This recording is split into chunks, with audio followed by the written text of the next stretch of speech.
Bismillahirrahmanirrahim.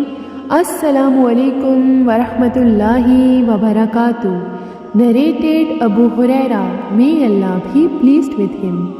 Allah's apostle said, a believer who accompanies the funeral procession of a Muslim out of sincere faith and hoping to attain Allah's reward and remains with it till the funeral prayer is offered and the burial ceremonies are over, he will return with the reward of 2 qirats. Each qirat is like the size of the Mount Uhud.